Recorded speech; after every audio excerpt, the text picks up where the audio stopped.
Hi, folks. Frank the Pest Geek here, host of the Pest Geek podcast and owner of Nature Pest, a holistic pest management firm that focuses on organic, compliant facilities, integrated pest management. I know that's a mouthful for residential and commercial environments. Basically, what do?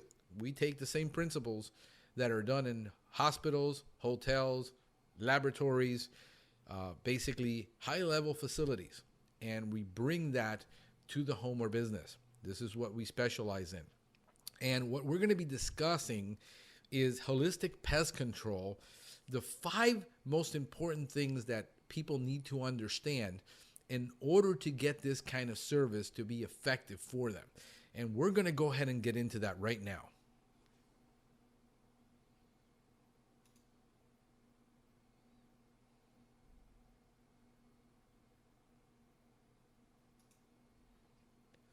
Okay, so 5 steps to solving the most difficult pest control problems. And getting into this, what we're going to be discussing is this is not pest control. Chemical is not pest control. These pictures that I'm going to show you throughout this entire presentation are pictures that we actually got on site. We have not downloaded these pictures. We didn't buy them. These are our pictures. Understand that I'm going into 15 years already as of May 5th of this year, of 2021. It's been 15 years since I've been in the pest control business, and over 10,000 services that I've performed in that period of time. I've seen some stuff. This is an actual picture of Phantom being used for inside. Now, here's the problem with this. A technician gave this customer, Phantom, and gave him a little bottle, and he's supposed to apply this every 3 months. The problem with Phantom is that Phantom has a very strict label applying this product indoors, meaning this can only be used as a crack and crevice. It can only be used as a pin stream in between appliances. The customer was spore spraying the entire house with this. Here's the problem. The worst part is he contaminated all the home. He was not controlling the problem, and all the surfaces were contaminated inside the home with a product that you're not supposed to do that with. This is what happens when people who do not understand pest control labels. The number one reason most people contact or wait to contact a pest control company is because they think the products we have are stronger or more toxic than the stuff you can buy over the counter. This was not an over-the-counter product, a ready-to-use product. This is a professional-grade product that you have to mix and dilute at the right rate and apply it according to label directions. And yet, because people think our products are so much harmful, they don't call us, but yet they'll go and do something like this to their own home, not understanding that they're applying it at the same rate, probably even more, because he's probably thinking, well, this isn't working. I need to make it stronger. And he's putting more chemical in there than needs to happen. So you get a product like this. You go to the store and you get a product like 7 that says kills over 100 insect pests. And there's ants and ticks and bugs and plants. And you're saying this will control everything. And it doesn't. Why? Because notice what it says. It says it kills. It doesn't say that it will control an infestation. There is no way that you're going to control an infestation with an over-the-counter product applied incorrectly when you have no idea of the chemistry or the biology of the pest. You can use a shoe to kill a bug on contact. I mean, it will kill a bug. I saw my mother do it. I saw my mother kill a rodent with a broom. It kills on contact. However, killing and control are not the same thing. And chemical does not equal control. And this is where the biggest misconception is. They read a bottle like this and it makes for good marketing. It's ready to use. It kills over 100 pests. It has to control everything. And yet, people are spraying this all over their homes and still not getting control of their bugs. Even with a professional insect gel bait given to a customer where they can buy it online on places like Do My Own, which we are an affiliate of, full disclosure. We will recommend certain products to our clients that we believe they can do themselves. But even with a gel bait like this, people say, I bought this online. It doesn't work. Well, it doesn't work because you didn't use it according to label directions. Listen, I have pest control professionals that having failure with this type of product. My own technicians, until they're well trained, will not be effective because they will not understand how I have to instruct them based on 15 years of pest control experience of how I've learned exactly how to use these products. There's a difference between you performing 10, 12 services a year to your house, if you're lucky, and a professional like me that sees 10 to 12 houses a day. And in my lifetime, like I said, I've performed over 10,000 services to homes. There are things that I have learned that a professional learns, like insect biology, like how the chemistry works together with the biology. Books we have to read, courses we have to take, and the field experience. So chemical is not going to equal control unless you understand things. So what I want to discuss in this series is why are you failing? And to help homeowners, property managers, building maintenance people, contractors, understand that a lot of things that you're doing and not doing are contributing to the problem, that if you just fix these problems, yes, we are initially going to go in and use the chemical, but we have to have it so much less. And you're going to have so many happy tenants, and you're going to be a more happy homeowner by following these simple directions of things we have to do. So one of the first things is you got bad information. You read a pest control blog somewhere written by somebody who's not a pest control professional, who read that you can put bay leaves around windows and it will deter ants or something like that. Well, you need good information. Where does it come from? Your number one source to get really good information is from your local state university. Every state university has what is known as an entomology program. They are the ones that study the pests and the pest problems in your state and know specifically what pest problems you have in your state and can tell you and help you identify them and help you with the control. They have expert blogs, but you have to read them and you have to study the entomological material known as the biology of pests, how that pest behaves, what that pest eats. What does that pest drink? Where does it hide? Where does it come from? Where is the nesting sites? This is the information you need. And only we use in Florida, University of Florida IFAS program, which is a cooperative program between the county, the state, the university, and what is known as the extension service. And your best bet for identifying bugs is to send pictures to either a local professional like myself, or send it to the extension service.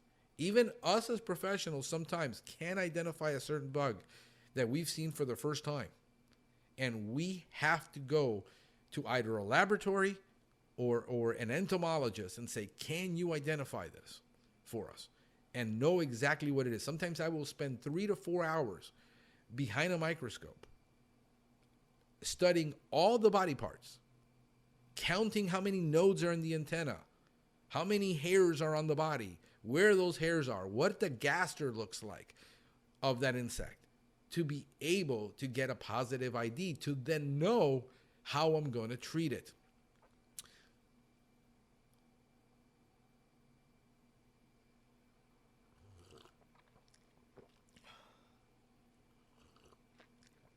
The number one thing that you need to know about pest control is that pests need a way in. If you can exclude them by doing what is known as an exclusion service, which is a pest remediation service, a pest prevention service, then you can solve about 80% of pest problems that are in a home, like large roaches, like even spiders, rodents. Because if you understand how they get in, I'm going to show you a series of pictures. And if we can say that 90% of our problems in commercial and residential accounts have to do with the lack of pest prevention, where we can get into pest proofing a property, we can eliminate 95% of the pesticide needed to control the problem. I know this sounds counterintuitive. This is based on science. This is based on 50 to 70 years of entomology knowledge of how these pests behave. This is what you learn from the universities. This is what we have to do in a hospital. This is what we have to do in a sensitive laboratory, in a surgical center, because we cannot contaminate it. And yet you're buying all of these over-the-counter products and you're still having huge problems. And we solve all of these problems this way. I'm going to show you something. This is very easy. See, something as simple as this, a rodent problem. A rat can fit through that. A rat can climb up that wall, on a textured wall, and get into your dryer. Roaches can get into your dryer. By simply replacing that, you eliminate that possibility of that entry point for that pest. This is an actual picture. How many times do I get a call where somebody's got a rat died in the dryer and it smells and they had to call now a repairman and take that dryer apart to get it repaired, to get that rat that died in there. All right? Inside the homes, between the walls. Why? Because pests will get in from outside anywhere they can. Sometimes the roofs aren't properly sealed. The gaps, the angles underneath. I'm going to show you several pictures where it isn't. And insects are getting in like American roaches. And then there are people saying, well, I only see them in the kitchens. Well, why? They're getting out through all the openings they could find. By sealing that, when we do our initial service, we seal this. And therefore, we don't have to use as much chemical, and we don't have to keep making a reapplication of chemical. What people think is that if I spray my house every month, okay, I'm not going to have bugs. Well, you're still going to have bugs. Remember, it kills. If the bug has to walk over the pesticide to die. The difference between pest control and killing is that you shouldn't be seeing the bugs every month, and you shouldn't be needing a pest control service every month. This is an old way of doing things that is no longer necessary based on the knowledge that we have. Here is a crawl space. The biggest problems we have in South Florida is with crawl spaces. And let me get a little bit closer here. Crawl spaces like this, we go in and customer tells us, oh no, our crawl space is sealed. So we go in, we do the initial service, and we find a brick. And there is a ½ inch to an inch of separation between that. These are actual clients. I've got thousands and thousands of pictures of jobs we've done where we show the client why it is that they're having a problem. People call us because they don't want the chemical. In order not to have the chemical, there has to be that pest proofing done.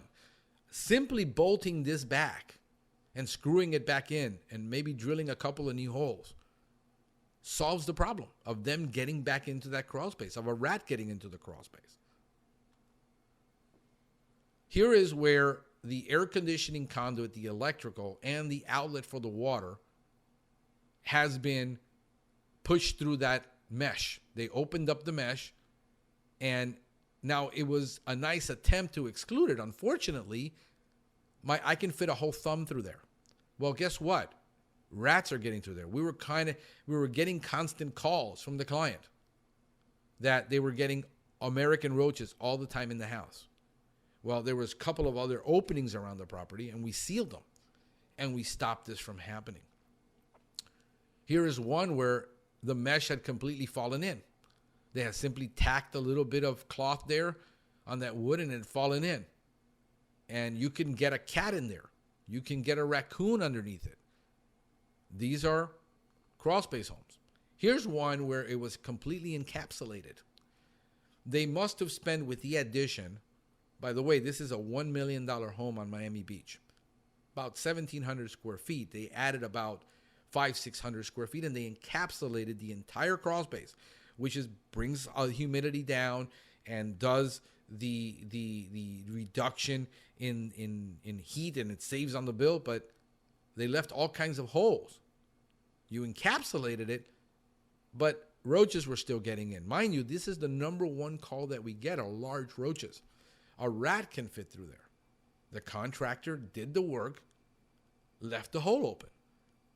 But here's another one where people call me and they say, well, how long have you been having this problem?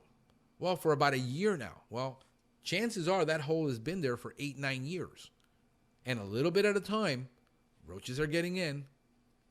Roaches are getting in, a rodent can get in. And now, when you see roaches in your home in all different sizes, meaning it's birthed inside already, this didn't happen just a month ago. Now we have hundreds of roaches inside of the structure, and you're seeing 5, 6, 7, 10 a week. And we got to get those roaches out of that structure and bait it and kill them all, because they're going to continue to come out, and it's going to take months to get the control. You can't solve these problems with a one-time service. Here's a classic one, garage doors. There is the seal that's damaged, and people are getting roaches in their garage. Well, if there's gaps in the seals and there's wood damage, there's obviously wood decay there, then easily we find snakes and large roaches and mice. And then worst of all, if the door from the garage into the home has a bad seal, you're going to see them. He said, we only see them in the laundry room. Well, the laundry room is right next to the garage. We only see it in the kitchen, and the kitchen is right next to the garage. Kitchens and bathrooms are going to be the number one place, and we're going to find out why. Here's a home that I did the initial service for. I did the initial inspection on, and they had just moved into this home.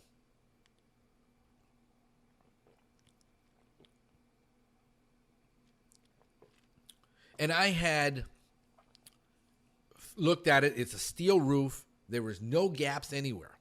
All of a sudden, I get a call. Well, there's a bad smell right over the garage. This is right next to the garage. That camera in the corner wasn't there. This recently installed. That's the garage right there. This is where they have their office, and they had completely sealed it. And come to find out, I see this large conduit going up there and all this plastic. Well, the camera guys were there, and then another electrical needed, and then they needed to install the box for the Tesla to get recharged, and that's what all that wiring is. And if you can see that top corner, right there on the top of that big plastic piece, there's a hole. That was big enough.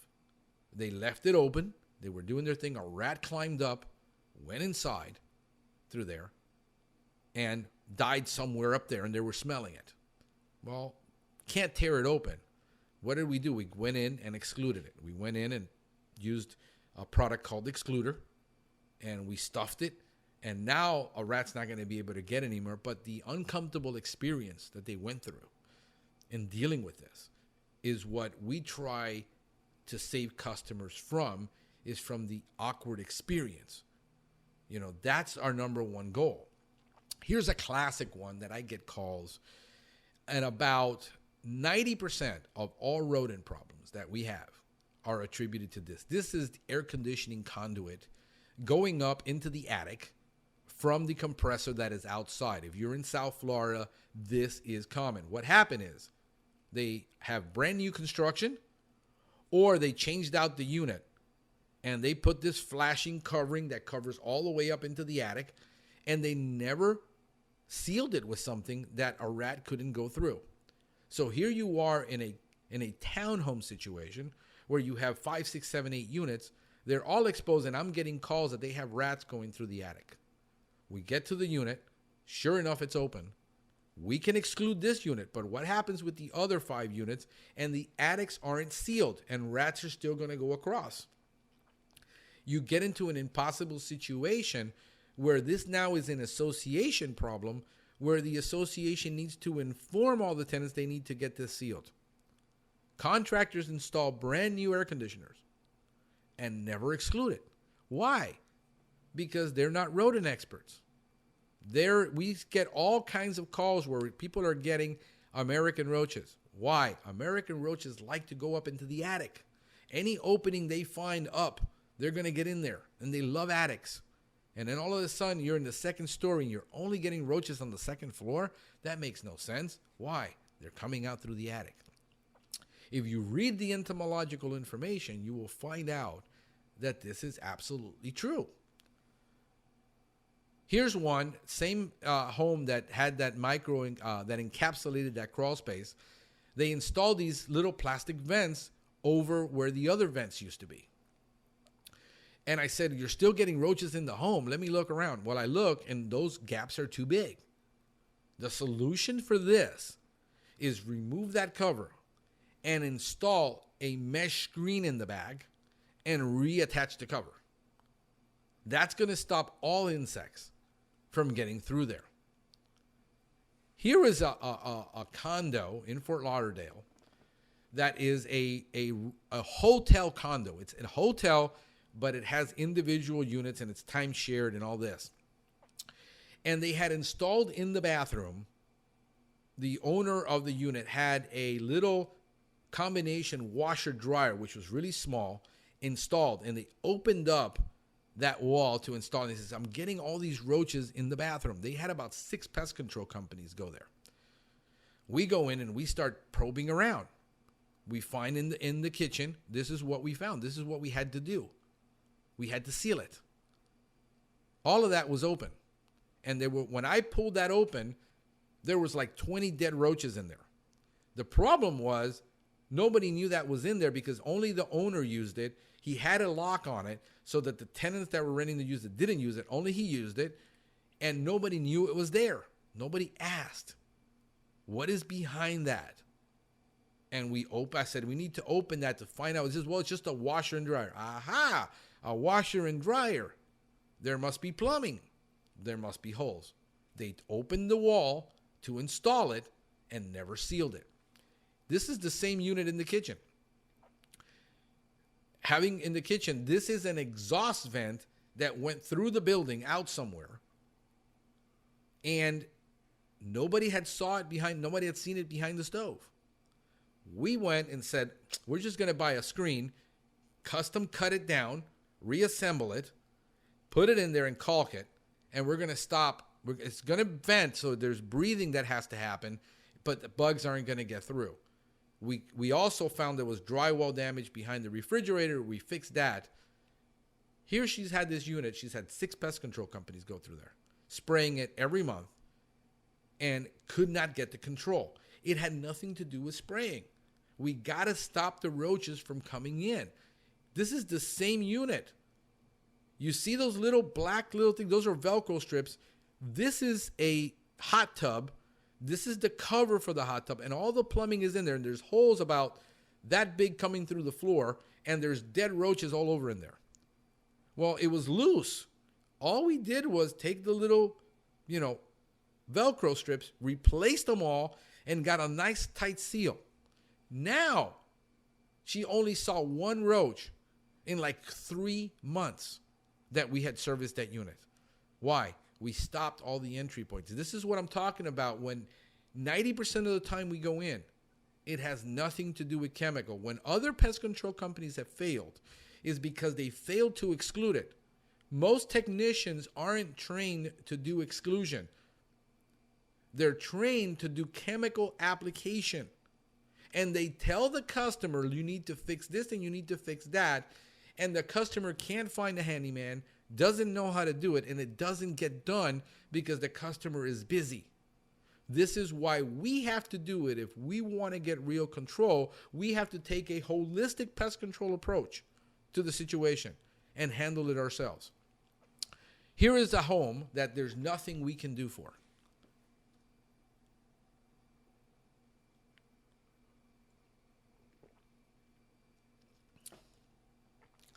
If you notice, the drywall, there was water damage.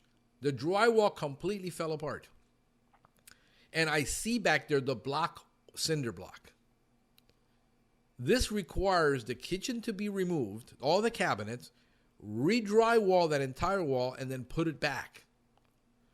If there is no exclusion done on the outside where the roaches are getting in from, every tile roof, every Mexican tile or Spanish tile roof, and these houses have angles. Underneath those angles, the contractor doesn't seal very well because water is never going to get in. And roaches over time find their way in.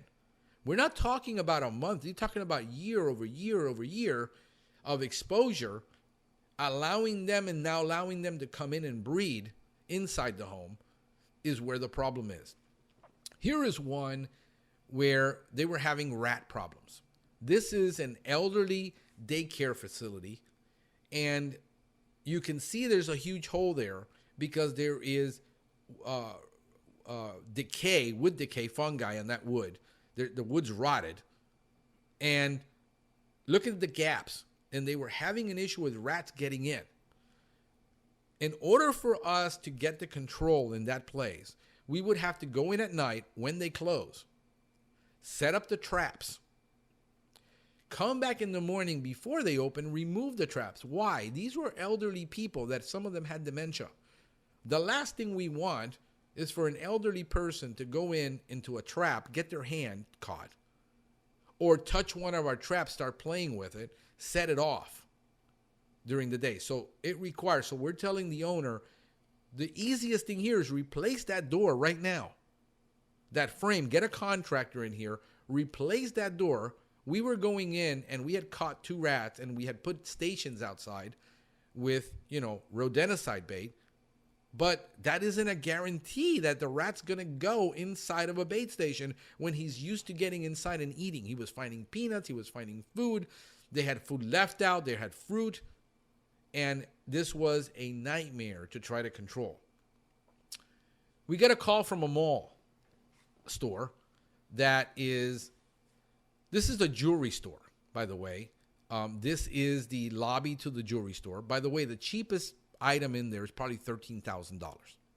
It's in an open mall, meaning they have gardens inside the mall. Within 20 feet from there, there's water fountains, and there is a landscape, there's mulch, there's dirt, and they were getting roaches inside the store. They were coming in the morning, finding dead roaches, finding live roaches inside the store. All I did is take one look at that, looked across 20 feet from there and said, yeah, they're all breeding inside all those plants, and they're coming in at night. Well, you can spray that all you want to get control. And what happens to all the mulch areas nobody's treating, to all those flower beds? And they were getting roaches. I said, you need to call a door manufacturer that makes this door. Have them send a technician over to put seals between those doors, and that's going to solve your problem. Because the mall already had a pest control company coming in monthly or bi-monthly or whatever and spraying. The problem is, from the time that it takes for that bug to walk across that spray and die, it's 7 to 10 days. The bug has to walk. If they're not spraying all those plants and the area where the mulch is, they're breeding in there and moving across the entire mall. Apartment building calls us. These are $500,000 to $1 million condos. And they said customers are finding roaches on the first floor and all over the stairs. We need something stronger to apply. I took one picture of that and said, look at the gap on the bottom of that door. This is right on the street where there is sewers, there is storm drains, and there's mulch areas and gardens, and the bugs are just walking in off the street. All the maintenance engineer had to do was put a new threshold on that, fix it, and put an outside seal so the bugs can't get through that door. That was the solution. It isn't about stronger. There's no such thing as stronger chemical. It doesn't exist. We can only apply it legally at the dosage that the label says, and we cannot go above that. And no matter how much chemical you put outside that door, the rain is going to wash it away. You can't spray hard surfaces with most pyrethroids. It's illegal because it'll wash off and go into the storm drain. The solution is exclusion. Here is a rehab center that this is the kitchen, and they would leave the door open literally all day. They had rats and roaches walking into there, literally walking in. This was not the only door. This is the back door. 3 feet from that door on this side is a catch basin for the grease where there's a grease trap, and there's a sewer right there. And they were just coming up through the sewer and walking right in. There is that frame needed to get replaced. That door needed to get replaced and be closed at all times. Here's a warehouse that had huge rat problems. We got called. And I said, how often is this door open? He says, well, all day. And then look at the damage around that frame from the forklifts hitting it. This is a retail flooring place which had a retail showroom, and the rat problems were so big, and they were paying $65 a month for like a 10,000 square foot warehouse. Ridiculous. I said, you're going to need several thousand for us to come in, start dealing with it. You got to get this repaired. You got to get the doors shut. They got to be shut during the day. He says, we can't. We got shipments coming in and out of here constantly with trucks backing up. And says, you're in a commercial mall, in a strip. The rats are going to be all over the place. They're always getting in, and there's a million holes in this place. For $65 a month, there's nobody that's going to spend more than 5 minutes in here trying to help you with this problem. You need to spend $200 to $300 a month minimum, plus a couple $1,000s to get this trapped, install stations outside, and start getting the rodent population down. They weren't willing to do that.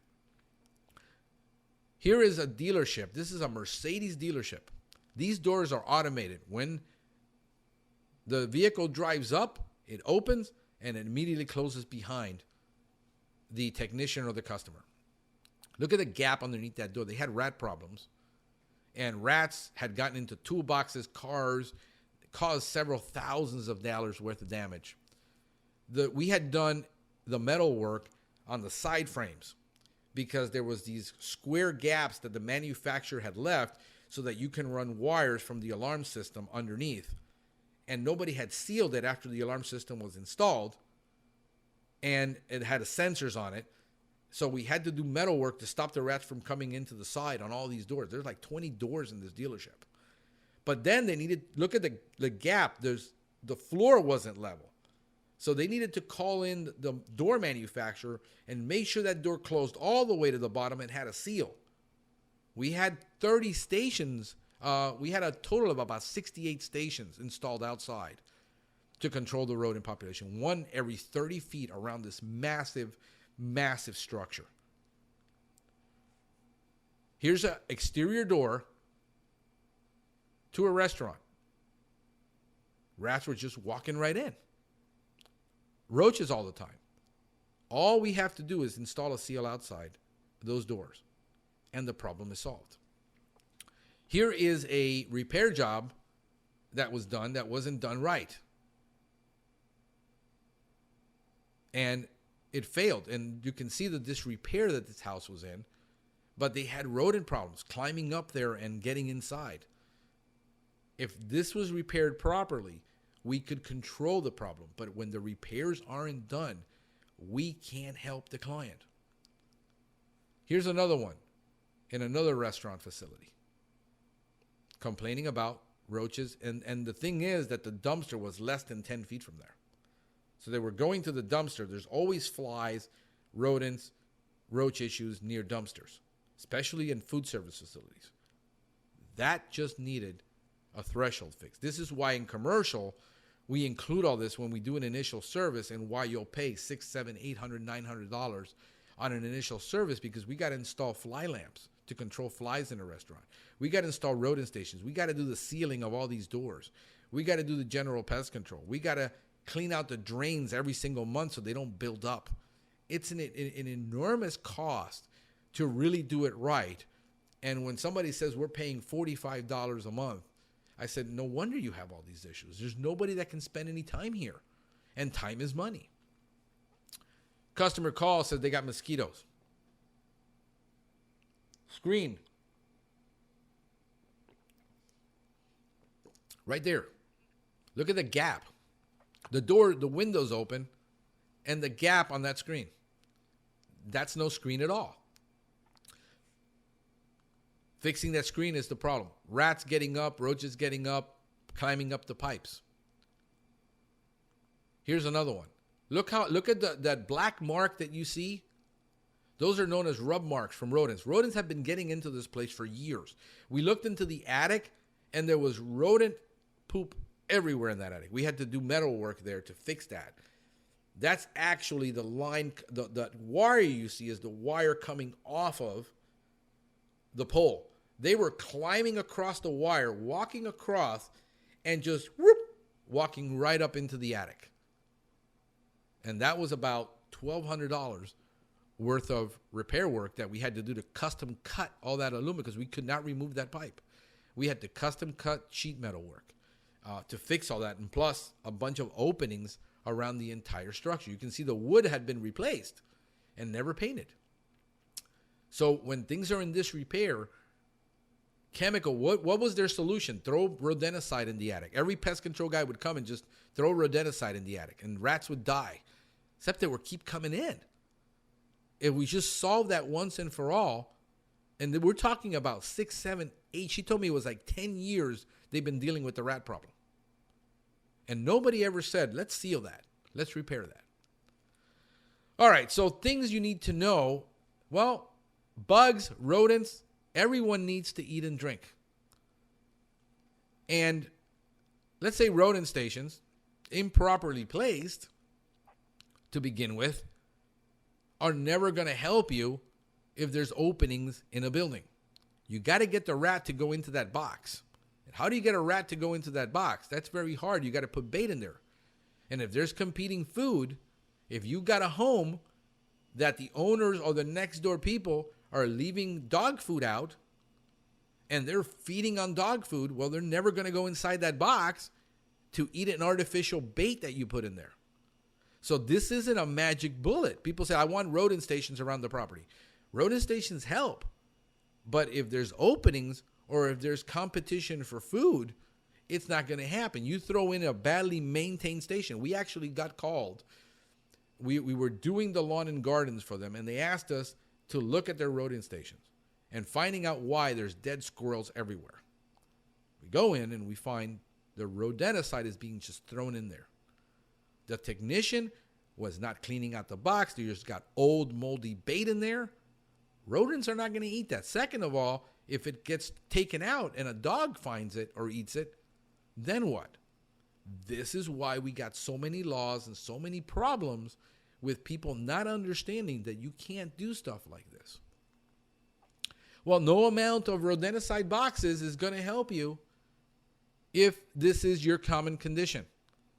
This is more common than you think in associations. The reason that this place was like this is because there was only 2 pickups a week. It was more garbage being put out than you can actually haul away in a week. The solution was to add 2 more days. The owner of the property did not want to spend the money. They had rodents, raccoons in there.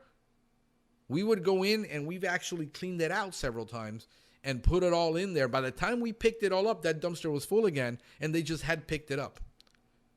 Again, no amount of rodent station. There's a milk box right there. There's all that food. Why would a rat, and then you're wondering why you have rat problems in a property? No amount of rodenticide. You can't throw it out. I see people throwing rodenticide out in the yards, in the locals, just throwing it out for the rats to eat it. That's illegal. And this is where we run into problems where people get fined and where they stop allowing people to use certain products because of the misuse. You're in the home and there's a bag of dog food right there, and they got a rodent problem. I just had a call from a client who said, I've got a rat that got in the house and we can't catch it. We've been trying to catch it for weeks. You can't catch it. And then he says, well, I've got 2 dogs and a cat.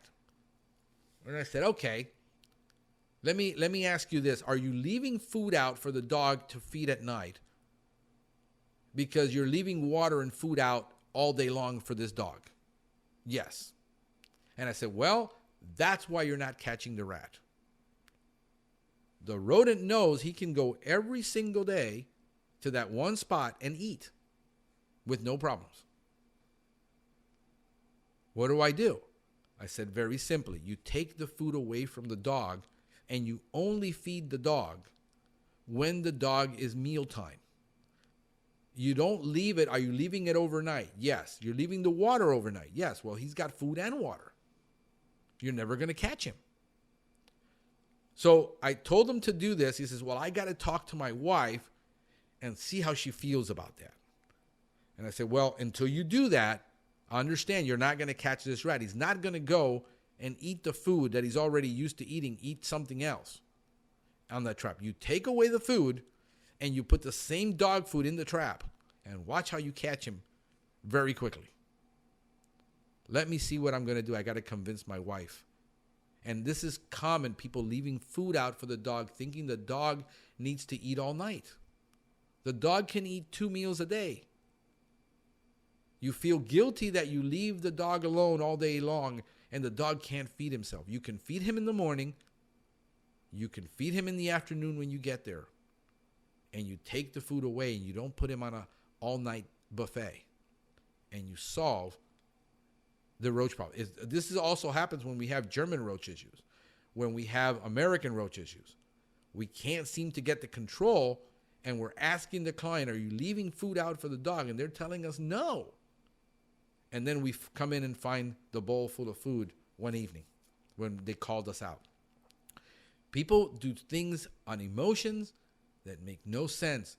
But if you're a landlord, if you're a building engineer, a maintenance engineer, you got to understand that you got to know to look for these problems, because that's how we end up with these issues that we later can't control. Understand that, well, I keep my house super clean. Well, here's underneath a dishwasher. That dishwasher's been there probably 18 to 20 years. All kinds of food and drink have fallen under there. You can see it. There's crud everywhere. Guess what?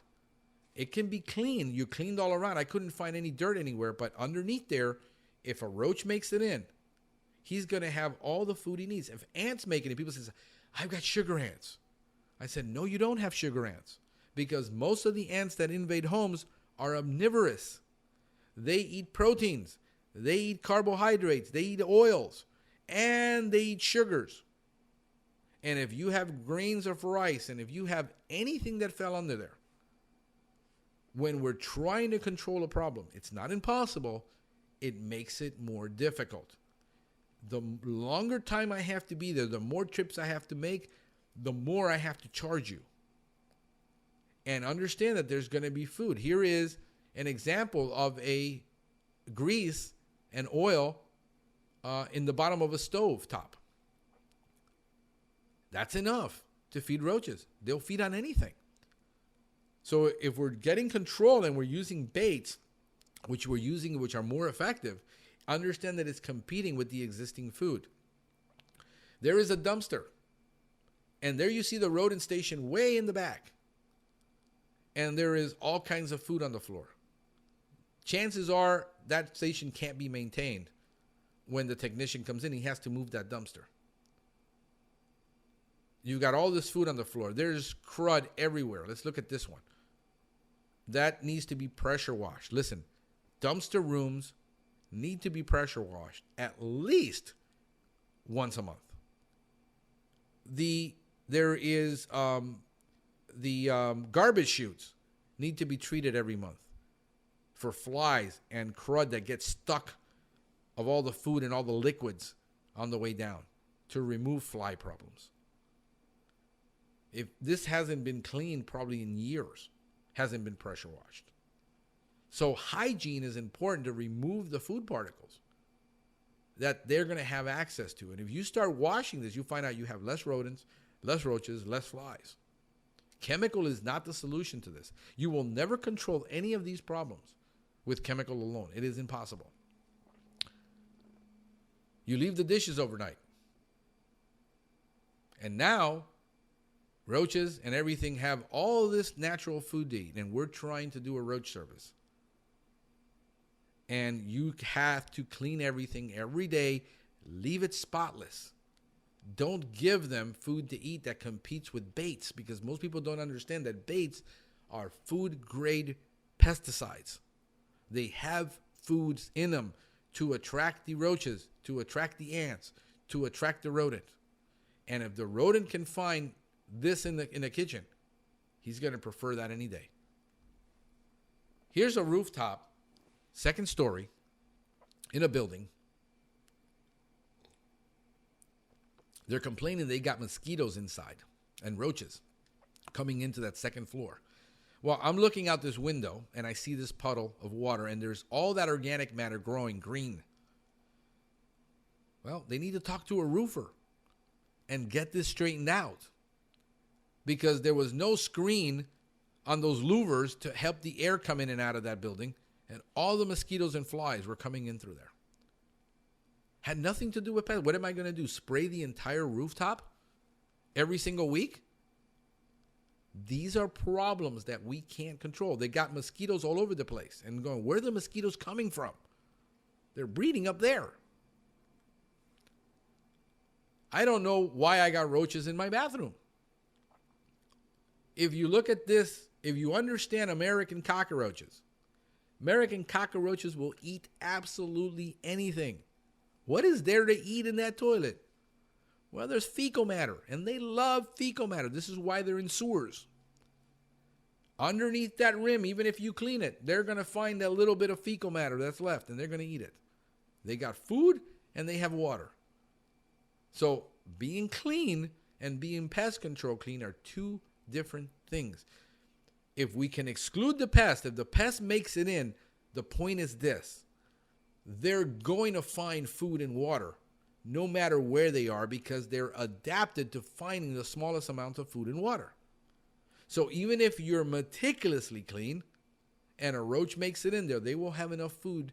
And if you get a pair and they can breed, you're going to get breeding issues. And this is why a pesticide by itself will never solve the problem. Exclusion has to be in place. Pest prevention has to be in place. Water outside, full of larvae right next to a door. Mosquitoes are breeding in there. Plus, rats are going to come in there and drink. All the insects in the area will have all the water they need. Getting rid of that water would get rid of the mosquito problem that they were experiencing near the front door. Every time they opened the door, mosquitoes would get in. They're breeding in that pot. All right, so a place to hide. Mosquitoes, rodents, roaches need places to hide. They're experts at it. This is what is known as a crack. A void in the wall, a crack. Insects that invade homes are predominantly what are known as stigmotactic insects. They love to feel their body touching something and going into cracks and crevices. This is why a crack and crevice treatment is more effective than a baseboard spray. It just takes more time and more work.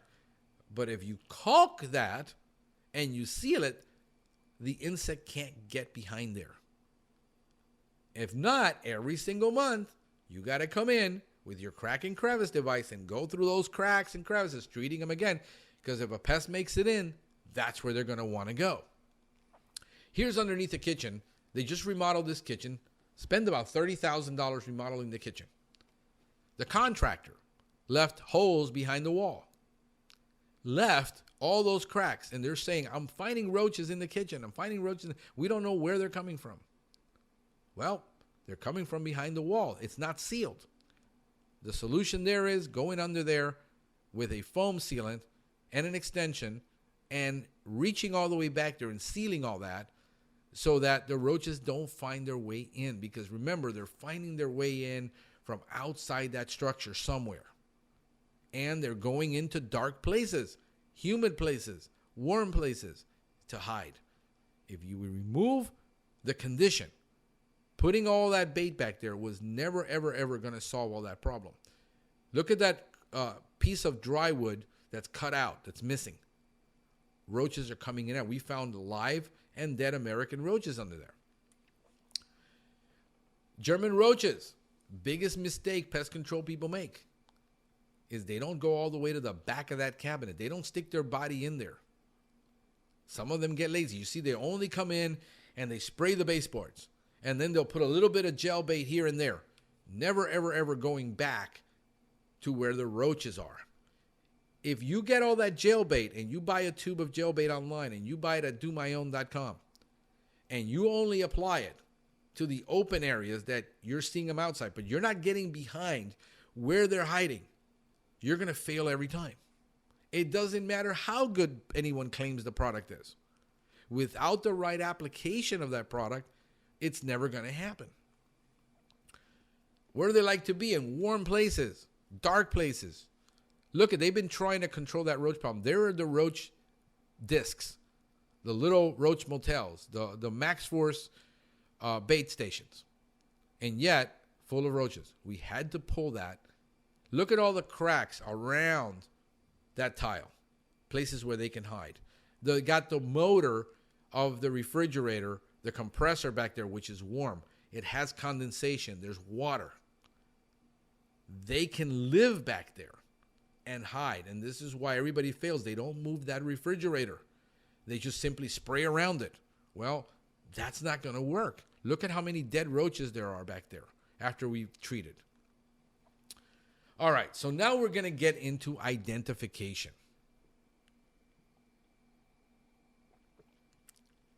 And this is the most difficult part for any non-professional, including professionals, that either never come across that pest, have never taken an entomology course, haven't identified pests, or simply have never looked at the Truman's Guide or the Malice Guide or any of the entomological information available from their state. They've been taught to spray, and they've never taught to identify. And then when I get a call from a client, 99 out of 100 times, they say, I know what I've got.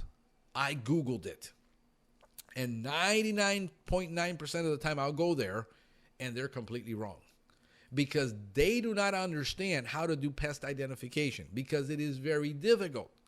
Most of the time when I do pest identification on something I've never seen before, it can take me 2, 3, 4 hours of sitting there under a microscope, looking at an insect, tearing it apart limb by limb, and looking at the antenna and counting how many nodes are in that antenna.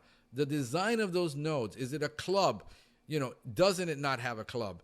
I look at the head. I look at the mandibles. I look at the hairs on the body. I look at the gaster. I look at the thorax. I look at the petioles between the gaster and the thorax. And I compare this and I take notes of all this, and then I'm going online on the entomological data and seeing what do I identify this with based on the entomological data that I have from identification. Somebody sends me a picture like this. And can you tell me what this is? I found it in my house. Well, it's a bad picture. I can tell you that. Other than that, I can't tell you what that is. It's dark. It's not close enough. It's not clear. If you're going to take a picture to send to a pest control professional, or to a laboratory, or to the entomology center, or to the extension service, you need a very clear and good picture. This is the microscope I use most of the time for identification. It's a Celestron microscope. It's a USB. It hooks up to my computer. I can pretty much enlarge any insect, take a look at it, dissect it visually, and ID it. Most of the insects like this that I got from the field, those are phorid flies. And customers said they had fruit flies. Whenever a customer tells me they have fruit flies, I got to scratch my head and going, do you have any fruit? Well, no. Then probably you don't have fruit flies. You got phorid flies. These are known as humpback flies. And a tool like this that you can attach, now you got to order one and you got to have one, but they're extremely helpful. Installing it to your smartphone, clipping it on, and taking a close-up macro picture. This is a macro lens. This was given to me at Pest Management University when I took my master's course. You know, they were giving those out for free. You can order them online at Amazon or anywhere, and you can use it even if you're a professional. Hook it up to your camera. You can take a lot of cool, neat pictures when you're in the field. Does very well for macro photography for the phone. A baggie. Just a simple baggie. Professionals, carry these baggies with you. Owners, just, put a couple of these and hand them to a pest control professional. Have them take it back to their entomologist or their certified operator. Have them identify it, what it is. You got to make sure sometimes you have the whole insect. A lot of the time what people will say is, well, where's the insect? I need a picture of it. Well, here's the picture. And it's a bad picture. What did you do with the insect? Well, I cleaned it up and threw it out. It doesn't help if you throw it out. Collect it, put it in a baggie, and then that way when I go over or I send a technician over, he can bring that back to me and I can identify it under a microscope. A lot of the time from a picture, we cannot do it. Let me show you how hard this is. These are termites that we collected this week on site.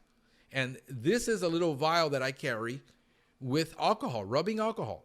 And the best thing to do is this better than a baggie because it won't get dehydrated or get preserved.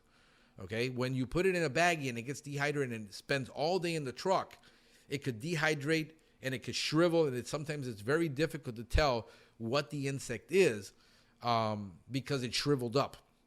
So it loses a lot of its characteristics. Here is, again, that bad picture that was sent to me, and I can't identify what that is. Here is on a monitor. This is why we use monitors in the home. We had put this board out, and we couldn't figure out what the lady was calling about that she was seeing flying around. So we went out and we put monitors, and I told the tech, when you're there, see if you can, in the air swipe, if you see a couple of them, and try to glue them onto the board and bring the board back. Well, it turns out that those aren't flies. Those are crazy ant swarmers because she was complaining that they were only in her bedroom. Her bedroom, they were getting in through the window because she had bushes outside and they were swarming, they were on the bushes and they were coming in. They weren't in the bathroom. This would have been a filth fly. We would have had people complain about it in the bathroom or the kitchen where there's water because they deposit, filth flies will deposit their eggs and they want to be near water. Well, these guys were in the bedroom. So I said, it can't be a fly. It's got to be something else. Sure enough, tech brought it in. We were able to ID it and then say, okay, you're going to have to wait till the swarm dies out. We're going to install these lamps, and these lamps will help catch them at night because they're attracted to the UV light and bring down that population for you. No amount of chemical was ever going to prevent or solve this problem. Here what we see is what is known as a carpenter ant. The one on the right, there's two on the right or on the left, and there's two there, and those are two different types of carpenter ant swarmers. The one on the left, that is a Tortuganus carpenter ant, both in Florida, and the one on the right is a carpenter ant alate. People think they got termites in their colonies. We got termites, they're swarming. Well, it's not termite swarming season. Let's go look at it and see what you got. You got carpenter ants. Chances are you got a carpenter ant nest in the house, or there's a satellite nest in the house. The one on the right is a bull ant. It is a carpenter ant. It is the Florida carpenter ant, not the alate. Looks completely different than the alate. That thing looks built. It looks buff. And trying to identify, a lot of the times, the carpenter ant is going to get depending on the species, is going to get misidentified. Here's a glue board with phorid flies on it. That is an actual phorid fly. The customer was saying they got fruit flies. Usually if there's no fruit, there's no fruit flies. You bring it in when you buy fruit, you get rid of the fruit. Usually the fruit fly will die on its own. But when they're persistent, we caught these on a lamp that we put in the kitchen, and they were phorid flies. These are known as humpback flies. How do we know? We look under a microscope, and that humpback is there.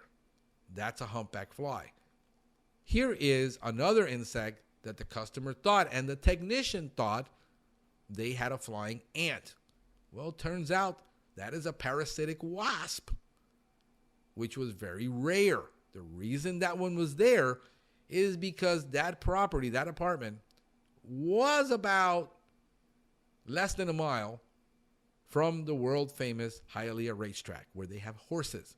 And they release these flies, and these flies are natural around dung because they will control the house flies and the housefly larvae on the dung. And this is why they had them in their house. Trying to identify this little insect, look at the size of that. That is a dime, and that is the date on a dime. Go look at a date on a dime and see how small that is to try to identify. It was confused as an ant. Thought it was some type of little crazy ant or something, because you saw how that crazy ant can look alike. So identification is really a lot tougher than most people think. Here is Australian cockroach nymphs. That's an Australian cockroach, probably in its last instar on the left. And those are all the nymphs that we found in the house when we did the service. The house was closed for about 3 months. They went on vacation, and they found a slew of cockroaches. How did they get in? Through the sewer system. All the traps dried out, and the roaches are in the sewer system, moved in. The one on the right is a German cockroach with instars, nymphs, in different instars, different growth stages. You can see how difficult that is for an untrained eye to know the difference between that little one on the right picture, and the little one on the left picture. They look identical. People say, well, I got little roaches. Well, I got them in all sizes. When somebody tells me they got them in all sizes, guess what? They usually have either American cockroach, they'll have, depending on a smoky brown cockroach, or they'll have an Australian cockroach. How do you know it's Australian and not American? Because the yellow, and they look like these bat eyes in the back of that, the thorax or the prothorax, which is like the back of the head. The head is actually underneath there on the tip. That's not the head, though. That's the thorax. It's a different part of the body. So we got plenty of resources for you to learn about how to actually control these problems. If you go to naturepest.com, I've got a DIY podcast. We've got about 20 episodes on that coming out, and we've got more episodes on the way.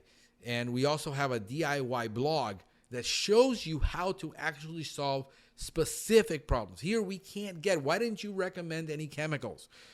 Because I carry 30-something chemicals on the truck, products, to handle each individual problem. I mean, one problem alone could use up 3 different chemicals, 4 chemicals. For instance, dealing with drain flies, you got to use DSV, Nibor-D, and foam. And then outside, if you've got them, you got to spray it with an IGR and maybe a natural essential oil to control it outside. And then come back the following week and repeat it all over again for 2 to 3 weeks. So getting into specific pest control problems is going to be very difficult unless we create a blog. We also have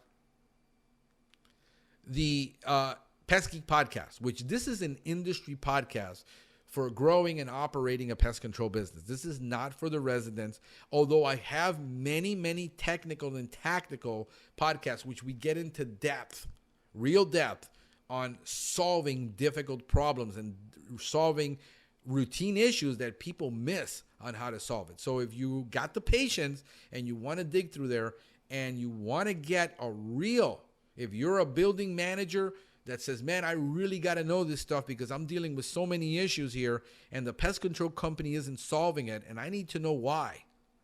This is how you know why. Do you become a professional? There's also on Nature Pest on YouTube. I have a YouTube channel. That YouTube channel has hundreds of videos on actual how to solve most German roach problems, American roach problems, drain fly problems, ant problems. Very, very, very, very specific stuff in there. And there's the Pest Geek podcast on YouTube that also has many videos. But again, this is more focused on business development, business growth, and operating a pest control business. So if you're a professional, I've got a couple hundred videos in there too. And finally, we're coming up with the Pest Geek Academy, where we have certified for continuing education credit courses that we're going to be offering, and it's getting populated. We've got about 4 or 5 courses that we want to put in there. And these courses are going to be anywhere between like the CEU courses are 2 hours each. So 1 hour and 1 hour on something different, you get 2 CEU hours. The other courses are a new technician training course that has everything a technician needs to know about law, about IPM, about HCS, labels, SDSs, and all of these legal things that a technician needs to know before he starts to work. And then we're going to have actual training courses on how to deal with roach problems and ant problems and all kinds of different situations. These are real world training situations that we're trying to get into with a lot of this. So there you go. Those are all the resources. And we hope that this has been helpful to you to help you understand how to start tackling, and whether you have a competent pest control technician or a pest control company. If you have and you're looking for a holistic company, we're only in Miami-Dade, Broward, and we're going to be Miami-Dade, Broward, and Palm Beach soon.